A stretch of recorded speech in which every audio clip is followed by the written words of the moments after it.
Hey everyone, welcome to Improv FAQ. I'm James Quesada, and in this episode, we're going to talk about rules in improv. So let's start with the obvious question. Are there any rules in improv? Well, yes and no.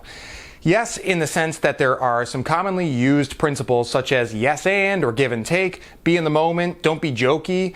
And yes, in the sense that most improv theaters and books and training programs are going to offer a set of guidelines or objective goals to practice in order to learn and get better. But on the other hand, no, there really aren't any rules in improv in the sense that, like any art form, what works in improv is limitless and it's ever-changing and it's ultimately subjective. There's also no rules in improv in the sense that there's no one set of rules or even a single rule that everyone in the improv world can agree on. So, what are some of the most common rules out there? Well, one of the most well-known sets of rules are the kitchen rules. These are rules that were developed in the 1950s or before by some of the people in the Compass Players. That's a group that played a major role in the development of the Second City. And through trial and error and talking after shows about what does and doesn't work, these are the three rules that were agreed on. 1. Never deny reality. If another actor establishes something as being real, the other actors should not negate it. 2. Take the active choice. Whenever an actor is presented with a decision in a scene or a game, they should take the route that's going to lead to the most actions. 3. It's the actor's business to justify whatever happens on stage. Those are some pretty fundamental rules that still serve as the basis of a lot of improv programs today. They're also kind of old school, and since then, there's been a ton of rules that have been offered up by various theaters and teachers and books. Here are some that have caught on the most. Say yes and. Don't negate. Don't go for jokes. Find the game of the scene. There are no bad ideas. Be specific. Ask yourself, if this is true, what else is true? Don't do bargaining and negotiating scenes. Look for the first unusual thing. Play to the height of your intelligence. Don't dictate action or try to control the situation. Establish the who, what, and where. Don't ask questions. Use statements instead. Don't talk about the past or the future or people and things that aren't in the room. Talk about the here and now. Each one of these rules has a strong explanation behind it, and when exercised individually, can be very helpful in building good habits. The reason we set rules is so that we have actionable ways to get better and see improvement.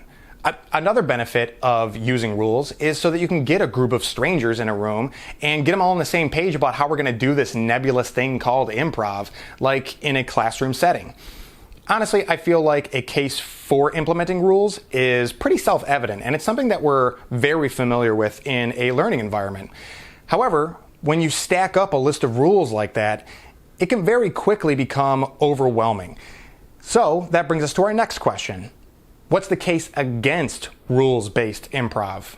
One of my favorite improv authorities, Mick Napier, points out that adhering to a list of rules like those doesn't guarantee a good or funny scene.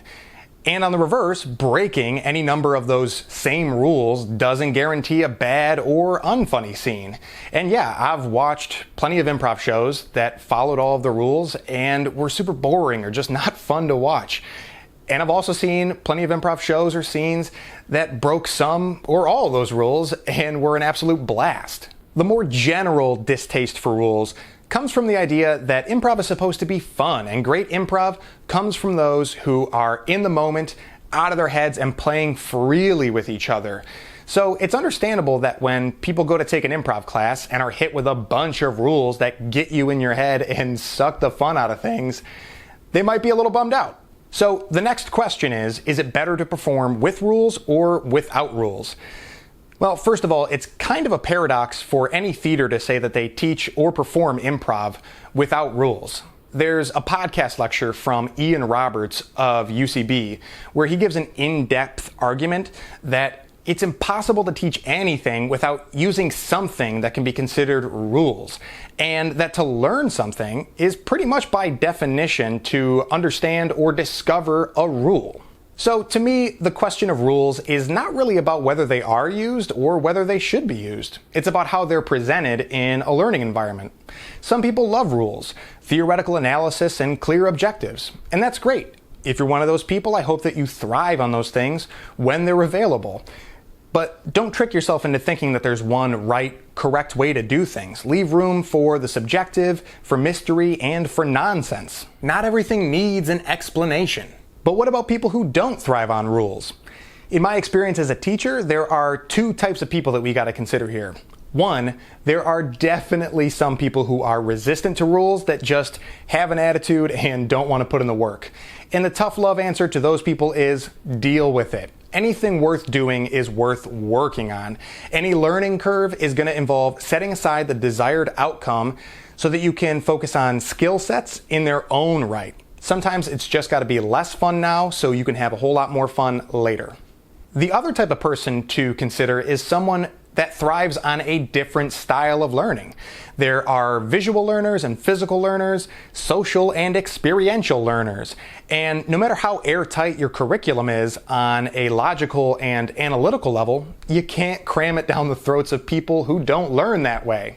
And again, the answer is not to eliminate rules, it's just how you present them. Some people learn rules by talking about them directly and analyzing them into comprehension. Other people learn rules by experience, being given an environment and freedom to try things for themselves, see how things feel, what works and what doesn't.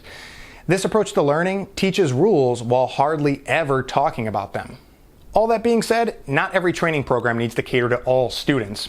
Best case scenario is both students and teachers keep a more open mind about learning styles. If you are a student who hates left brain analytical thinking, be willing to step outside your comfort zones, spend a little time in your head, and train that side of your brain. If you're a teacher, find ways to engage people with both analytical and intuitive approaches. A warm-up or an exercise can have the sole purpose of being fun. Other times, if there's an exercise that has a clear goal, try running it without stating the purpose up front and just say, we're just going to see how this goes and we'll talk about it afterward. Sometimes the best thing a teacher can offer is not an answer, but a creative environment for people to try and take risks and fail and find answers for themselves. My final thoughts on rules. There's a pretty great quote from Picasso that goes, "Learn the rules like a pro so that you can break them like an artist." And that pretty much sums up my feelings on rules. I also like to think about it like learning a musical instrument. No one's going to buy tickets to come see you play scales or chromatic chord progressions, but you practice those things so that you can train your hands and your ear so that when it comes time to perform, you can express yourself more intuitively and articulately. Without having to think about it, you can just rock out. When it comes to how you learn those rules, have respect and patience with the learning process and give things an honest effort even if it's frustrating and outside of your comfort zones. But also, part of the creative process is challenging what works and why. So if you feel strongly about your learning style and you're not finding it in the available resources, it might be time to go find some other people who feel the same way and carve your own path. And go out there and be the exception to the rule.